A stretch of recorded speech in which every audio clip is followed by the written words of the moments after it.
Hello friends, good morning, welcome to back my YouTube channel. तो friends, ये video बहुत ही इंपॉर्टेंट होने वाली है उन लोगों के लिए जो लोग करंटली प्रोवाना में इंटरव्यू देने जा रहे हैं और जो आज जाएंगे उनके लिए। वो प्लीज़ वीडियो को पूरा देख के जाएं। ऑलरेडी मैंने बहुत सारी वीडियो बना रखी है प्रोवाना इंटरव्यू प्रोसेस से रिलेटेड, क्या प्रोसेस होता है, क्या क्वेश्चन पूछे जाते हैं, एंड ये डिस्कस करेंगे कि प्रोवाना क्या काम करती है, क्या मतलब उसमें बैकएंड में क्या काम होता है, कॉलिंग में क्या काम रहता है। तो बेसिकली क्या है, मैं बैकएंड में जॉब करता हूँ तो बैकएंड का थोड़ा आपको एक्सप्लेन कर देता हूँ कि मैनेजर आपसे क्वेश्चन पूछ सकते हैं कि प्रोवाना क्या करती है, बैकएंड में क्या काम होता है और कॉलिंग में क्या काम होता है। अगर आप कॉलिंग के लिए इंटरव्यू देने जा रहे हैं, देखो प्रोवाना जो है वो एक लीगल रिकवरी कंपनी है। जैसे कि जो लोग अमेरिका में, यूएसए में लोन लेते हैं एंड टाइमली पे नहीं करते हैं, तब क्या होता है कि उनका अकाउंट जो होता है बैंक में वो चार्ज ऑफ पे जाता है। सबसे पहले चार्ज ऑफ कब जाएगा, जब उन्होंने मान लो लास्ट 6 मंथ ना कोई पेमेंट की हो, ना कोई परचेज की हो। तो एक्टिविटी ना होने पर कोई भी अकाउंट में वो अकाउंट 6 मंथ बाद चार्ज ऑफ हो जाता है। चार्ज ऑफ होने के बाद क्या होता है कि आप उन्होंने लोन लिया, पे नहीं कर रहे हैं, तब क्या होता है कि वो लोग, ये जो कंपनी होती है वो वहाँ से उनसे डेट अकाउंट को खरीद लेती है। जो रिफ्रीज अकाउंट होते हैं उन्हें बाय कर लेती है, मतलब खरीद लेती है, परचेज कर लेती है। फिर उन पे लीगल एक्शन की तरह मतलब उन पे रिकवर करती है। जैसे हमारे यहाँ क्या होता है, इंडिया में अलग तरह से रिलेट होता है, कॉल करके भाई सुना दिया कि भाई पैसे पे कर दो, ये कर दो। लेकिन वहाँ पे क्या है, अमेरिका का अपना एक लॉ है और स्टेट वाइज हर स्टेट का अलग अलग अलग हर स्टेट का अलग अलग लॉ है। तो उसके अकॉर्डिंग हम लोन को रिकवर करते हैं।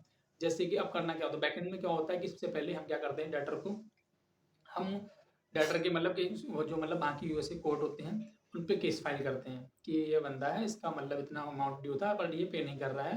हम सबसे पहले मतलब कॉलिंग के थ्रू मतलब होता है जो कलेक्ट, हम बोलते हैं कॉलिंग वाले होते हैं। कॉलिंग में क्या काम होता है, कॉलिंग में क्या होता है, कलेक्शन होता है। कॉल के थ्रू डाटर को कॉल की जाती है, उसको मतलब बोला जाता है कि आपका ये पेमेंट है, ये ड्यू है, तो आप पेमेंट करिए। वो नहीं मतलब कन्वेंस वाला कर देता, तो बहुत से लोग पेमेंट प्लान करके उनका पेमेंट हो जाता है, रिकवर हो जाता है। जो लोग नहीं करते हैं, मान लो नहीं कर रहे कि भाई मैं नहीं करूँगा, जो करना है कर लो, तो फिर तब जाके ये होता है कि मतलब हम वहाँ के जो कोर्ट होते हैं उन पे केस फाइल करते हैं। केस फाइल होता है, केस फाइल होने के बाद क्या होता है, समन एंड कंप्लेंट की सर्विस होती है। समन एंड कंप्लेंट जो है डेटर के जो मतलब लोन लिया होता है उसके घर जाता है समन एंड कंप्लेंट। फिर उसको इन्फॉर्म होता है कि आपको इस डेट पे कोर्ट में जाना है, हियरिंग मतलब उसमें मेंशन होती है कोर्ट की वेन्यू, मतलब जहाँ जो कोर्ट है जिस जहाँ उसको बुलाया जा रहा है वो मेंशन होता है उस हियरिंग में, कंप्लेंट में, और कितना अमाउंट उसने किस चीज़ से लोन, कहाँ से लोन लिया था, जो अभी तक पे नहीं किया, तो वो लिखा होता है। अब डेटर, अब बहुत तो क्या होता है कि जब डेटर वो उस पर हियरिंग पे जाता है, अगर वो मतलब नहीं कोई रिस्पॉन्स नहीं करता है या फिर वो नहीं होता, तो डिफॉल्ट जजमेंट के लिए फाइल हो जाता है। डिफॉल्ट जजमेंट मतलब कि डिफॉल्टर ही पैसे नहीं दे रहा, तो मतलब जो वहाँ के कोर्ट पे जज होते हैं वो जजमेंट ग्रांट कर देते हैं। जजमेंट ग्रांट होने के बाद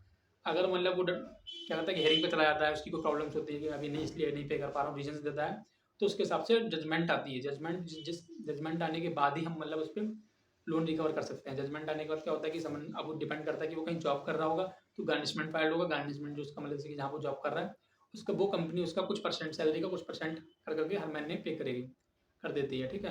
एंड क्या अब जब वो मतलब अगर कोई जॉब नहीं करो तो उसकी प्रॉपर्टी ऐसे ऐसे करके बहुत सारी, बहुत बड़ा प्रोसेस है ये। एक्सप्लेन करना थोड़ा टफ होता है। बाकी ये थोड़ा आप मतलब बता सकते हैं कि जितना मैंने बताया कि हाँ ये होता है लीगल प्रोसेस की तरह, मतलब रिकवरी होती है उसमें, लोन रिकवर होता है, फिर हम ई फाइलिंग करते हैं, केस फाइल होता है, समन कंप्लेंट की सर्विस होती है, फिर डेटर हेयरिंग पे जाता है। हेयरिंग पे जाने के बाद सर एज पर जो मतलब दोनों के बीच वो होती है, ट्रायल ट्रायल हियरिंग चलती है, फिर उनका मतलब जजमेंट आता है। जजमेंट आने के बाद हम उस पर रिकवर करते हैं। तो ओवरऑल जो उस केस में जो एक्टिविटी चल रही होती है उसके अकॉर्डिंग हमारा एक सॉफ्टवेयर है, उस पर हम मतलब टास्क फोर्स लगाते हैं, हटाते हैं कि हियरिंग चल रही है तो हियरिंग की डिटेल अपलोड कर दी, ठीक है, हियरिंग डिटेल मतलब उसमें फिल कर दी। एंड जजमेंट आ गया तो जजमेंट को कॉपी कोर्ट वेबसाइट से डाउनलोड करके उसको, उसकी डिटेल मतलब जो एंट्री है वो सारा उसमें सॉफ्टवेयर में कर दिया, उसको अपलोड कर दिया। तो ये सारा बैकएंड में ये सारा काम रहता है। एंड इसके अलावा बहुत सी चीज़ें, एडवांस एक्सेल, पावर बीआई मतलब वो सब चलाना होता है, एंड डेटा बनाना होता है, ये बहुत सारा काम रहता है। तो ये एक्सप्लेन करना इतना ईजी नहीं है कि जितना मैं बता रहा हूँ, बहुत बड़ा प्रोसेस है, बहुत बहुत काम रहता है इसमें। बट ये हाँ, आप थोड़ा थोड़ा इसको मतलब मैंने आपको बता दिया, बाकी आप यूट्यूब पे, गूगल पे मतलब पढ़ सकते हैं प्रोवाना के बारे में और क्या काम करती है क्या नहीं, मैंने जो थोड़ा बहुत बताया आपके वाली, तो ये आप बता सकते हैं या हेल्प, आपको हेल्प करेगा। हाँ, अब जो है इंटरव्यू का प्रोसेस क्या रहता है, देखो सबसे पहले मैं बता देता हूँ, मैंने कई सारी वीडियो में बताया भी है। इंटरव्यू में आपका सबसे पहले एचआर होता है, एचआर के बाद टाइपिंग होता है। टाइपिंग आपकी 30 वर्ड्स पर मिनट 97 एक्यूरेसी के साथ होनी चाहिए। एंड उसके बाद एप्टीट्यूड टेस्ट होता है जिसमें रीजनिंग, ग्रामर और मैथ के कुछ क्वेश्चन आते हैं बेसिक, ठीक है।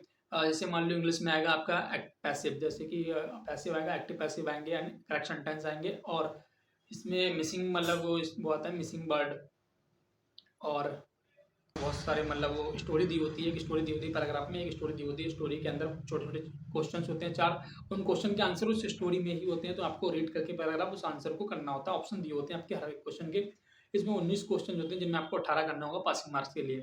एंड इसमें ग्रामर मैंने जो बताया, ग्रामर और क्या बोलते हैं मैथ और रीजनिंग के क्वेश्चन होते हैं। जैसे रीजनिंग में मान लो मिसिंग वर्ड 2 4 8, 8 के आगे क्या होगा 16, इस तरह से ऑप्शन दिया होगा और आपको फिल करना है। एक वो स्कूडो होता है जो हम खेलते थे, मतलब बीच में मिसिंग वर्ड है तो फिल करना, वो उस टाइप के क्वेश्चन आते हैं।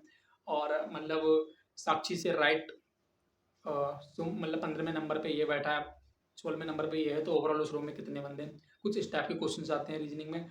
और किस तरह के आते हैं, ये क्वेश्चन मुझे इसलिए पता है कि जो लोग इंटरव्यू देते हैं, मेरे रेफरेंस सेलेक्ट होते हैं, वो मुझे बताते हैं कि इस टाइप के क्वेश्चन आते हैं। तो मैं आपके लिए बताता हूँ, आप यूट्यूब पे पढ़ो उनको, मतलब यूट्यूब पे बहुत सारी वीडियो पड़ी हुई हैं लोगों की, उन्हें देखो, आपको अच्छी हेल्प होगी, आप जाके इजीली कर सकते हैं टेस्ट को क्लियर, ठीक है।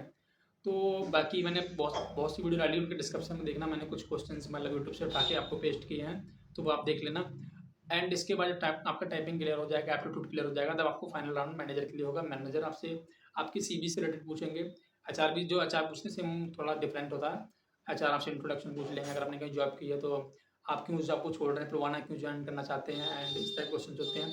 हम मैनेजर आपसे यही पूछेंगे, और आपका जॉब रिस्पॉन्सिबिलिटीज़ ये आप अच्छे से, अगर कहीं आपने कहीं जॉब की है तो अच्छे से रट के जॉब रिस्पॉन्सिबिलिटीज़ की। अगर आप अपने काम को एक्सप्लेन नहीं कर पाओगे तो फिर आपको फिर इंटरव्यू में रिजेक्शन ही मिलेगा। तो इसलिए अपनी जॉब रिस्पॉन्सिबिलिटीज़ को अच्छे से पढ़ के जाओ। और इसमें आपको मतलब कम्युनिकेशन चेक करने के लिए कोई भी एक टॉपिक दे सकते हैं, जैसे आपका फ्लिपकार्ट हो गया, कोविड-19 हो गया, या मान लो ऑनलाइन शॉपिंग गुड है, मतलब ऐसे मतलब कोई एक टॉपिक दे देंगे। और इसमें क्या है, एक हाँ ग्लोबल वार्मिंग अभी रिसेंटली पूछा जा रहा है, ग्लोबल वार्मिंग मतलब क्या होता है, इसके बारे में बताओ, तो आप पढ़ के जाओ इन चीज़ों को। अगर आप मतलब हर चीज़ के बारे में जानते हैं, अच्छे से एक्सप्लेन कर सकते हो, तो कोई दिक्कत नहीं है, आपका मैनेजर राउंड इजीली क्लियर हो जाएगा। ज़्यादा कुछ पूछते नहीं है कि मतलब आपसे एक्सेल वगैरह का पूछें, ये सब कुछ नहीं। अभी कम्युनिकेशन के लिए पूछते हैं। अब हाँ, एक कमेंट ये भी आया था कि मेरा कम्युनिकेशन मतलब इंग्लिश वीक है, तो क्या देखो, वीक कोई भी मिस्टर परफेक्ट नहीं होता, हर कोई सीखता है थोड़ा थोड़ा। आप इसी को प्रैक्टिस करो, इंटरव्यू क्वेश्चन देखो यूट्यूब पे, उनको रीड करो, ठीक है, फिर अब आप रिस्पॉन्स करो, उनको रीड करोगे, प्रैक्टिस करोगे, तो आपको अच्छे से इंटरव्यू देखो। इंटरव्यू कोई हर कोई मतलब एक बार में इंटरव्यू क्लियर नहीं कर पाता है, एक दो बार रिजेक्शन मिलते हैं। मैंने भी 2 साल पहले 2 रिजेक्शन दिए थे, तब जाके प्रोवाना मेरा हुआ था मैनेजर राउंड में। मैं भी रिजेक्ट हुआ था कई बार। तो देखो, आप धीरे धीरे जब प्रैक्टिस करते हैं, इंटरव्यू कई जगह देते हैं, तो आपको फिर अच्छे अच्छे से पता लगता है कि हाँ, मैंने क्या गलती करी, क्या मुझे नहीं करनी है, कैसे एक्सप्लेन करना है, कहाँ पे मुझे लर्न करना है। आजकल यूट्यूब इतना अच्छा प्रो हो गया, आपको वहाँ पे नई चीज़ें मिलती सीखने की, कैसे क्या आंसर देना है, हर चीज़ पढ़ो, सर्च करो और उनके आंसर फाइंड करो, फिर बताओ, ठीक है। तो ऐसे आपको इंटरव्यू देखो, 1-2 बार रिजेक्ट होगा, 2 बार रिजेक्ट होगा, तीसरी बार में आपका हो ही जाएगा। ज़रूरी नहीं कि प्रोवाना में बहुत सारी कंपनी है, वहाँ भी दो इंटरव्यू। एंड ऑलरेडी आपने दिया होगा तो आपको खुद पता होगा कि कैसे क्या करना है, इस बार कैसे देना है। हाँ, जो मैंने क्वेश्चन थे वो आपको बता दिए, बाकी आप अच्छे से तैयारी करो। तो इसके अलावा मैनेजर राउंड हो जाता है, फिर आपका 2 से 3 दिन में ज्वाइनिंग हो जाता है। कुछ लोगों का अभी डिले हो गया कि ज्वाइनिंग अभी होल्ड पे है। रिसेंटली आप दोबारा से इमीडिएट ज्वाइनिंग हो जा रही है। अभी डिस्प्यूट में हायरिंग चल रही है, और बैकएंड में भी हायरिंग चल रही है, कॉलिंग इंटरनेशनल कॉलिंग में भी हायरिंग चल रही है। एंड जिन लोगों को यूएस डेट कलेक्शन का एक्सपीरियंस है, वो लोग मुझे अपना सीवी भेज सकते हैं, उसमें भी हायरिंग चल रही है। कई सारी प्रोफाइल्स पे हायरिंग है, बाकी मैंने ऑलरेडी वीडियो बहुत सारी बना रखी है, तो उनको देख लें। यार मुझे नाइट शिफ्ट के बाद आके सोना भी होता है, बहुत सारा काम रहता है। तो आज के लिए मैं इतना ही, फिर मिलते हैं नेक्स्ट वीडियो में। अगर आपको कोई डाउट हो तो कमेंट कर देना, मैं उस वीडियो बना के जब मुझे फ्री होऊंगा तो मैं आपको बता दूंगा। ओके, प्लीज़ वीडियो को यार लाइक सब्सक्राइब जरूर कर लिया करो, आपके लिए बहुत टाइम निकाल के बहुत मेहनत करके वीडियो बनाता हूँ। तो मिलते हैं नेक्स्ट वीडियो में, thank you so much. Please subscribe जरूर कर लेना।